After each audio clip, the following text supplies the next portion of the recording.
देखिए, हिमाचल प्रदेश में कांग्रेस पार्टी जब सत्ता में आई तो कर्मचारियों की हितैषी यही बातें बहुत लंबे समय तक कहती रही कि हम ही हैं जिनने कर्मचारियों के हितों की रक्षा की है। और आज 2 साल का कार्यकाल अभी पूरा नहीं हुआ, लेकिन 2 साल के कार्यकाल से पहले ही कर्मचारी सड़कों पर।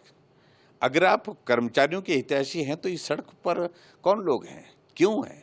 ये प्रश्न पैदा होता है। ये कर्मचारी कलम छोड़ करके जो है वो काम करने बंद करने की जो बात कह रहे हैं, क्यों कह रहे हैं? इसकी वजह यह है कि हिमाचल प्रदेश में अभी तक पौने 2 साल का कार्यकाल कांग्रेस पार्टी का सुक्खू जी के नेतृत्व में जो पूरा हुआ है, कर्मचारियों के हितों की अनदेखी की गई है।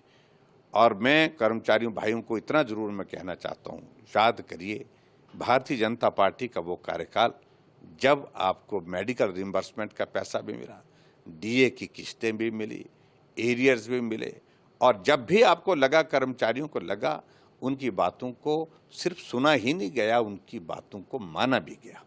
ये हकीकत है। लेकिन आज पौने 2 साल के कार्यकाल में कांग्रेस पार्टी के खिलाफ कर्मचारी सड़कों पर आ गए।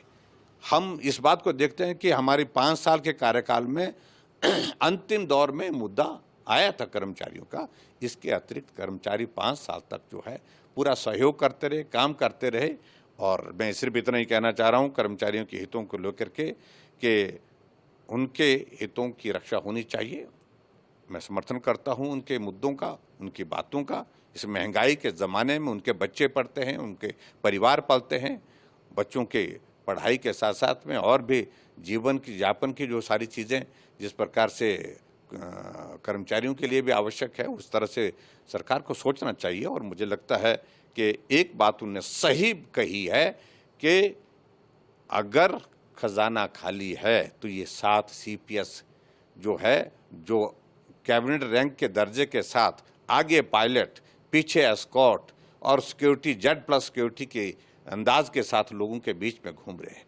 चेयरमैन कैबिनेट रैंक के दर्जे के साथ चल रहे हैं और नए सारी चीज़ों को लेकर के खर्चे के लिए रास्ते निकाले जा रहे हैं। हमारे दिए वो संस्थान तो बंद कर दिए, लेकिन सुक्खू जी जाते हैं अभी 15 अगस्त को और जाकर के वहाँ पर घोषणा करते हैं आपका एसपी का ऑफिस जो है वो देहरा में खोल दिया जाएगा, और उसके बाद आपके वहाँ पर एससीपीडब्ल्यू का दफ्तर खोलने की भी घोषणा कर दी। अगर संकट है तो जो बंद किए हुए कार्यालय उस पर भी आपको बोलना चाहिए कि आखिरकार वो भी तो सरकार ने खोले थे, वो भी चलने चाहिए। लेकिन मैं इतनी ही बात कहना चाह रहा हूँ कि जो बातें आज कर्मचारी कह रहे हैं कि करोड़ों रुपए फिजूल खर्ची में खर्चा जा रहा है, नेताओं की सुख सुविधाओं पर खर्चा जा रहा है, इस बात का जिक्र वो कर रहे हैं। और मुख्यमंत्री शायद कहीं नए कार्यालय की तलाश कर रहे हैं, ये भी बातें उन्होंने कही हैं। नए कार्यालय बनाने की योजना बन रही है, मुझे नहीं मालूम क्या है हकीकत। लेकिन आज की तारीख में जो कर्मचारियों के हितों की आपने अनदेखी की है और वादे बहुत बड़े बड़े किए, और उसके बाद प्रश्न आज हर आदमी पूछता है कि अगर आप कर्मचारी हितैषी हैं तो कर्मचारी सड़कों पर क्यों हैं? न्यूज नेशन अब व्हाट्सएप पर खबरों के ताजा अपडेट के लिए न्यूज नेशन के इस क्यूआर कोड को स्कैन करें।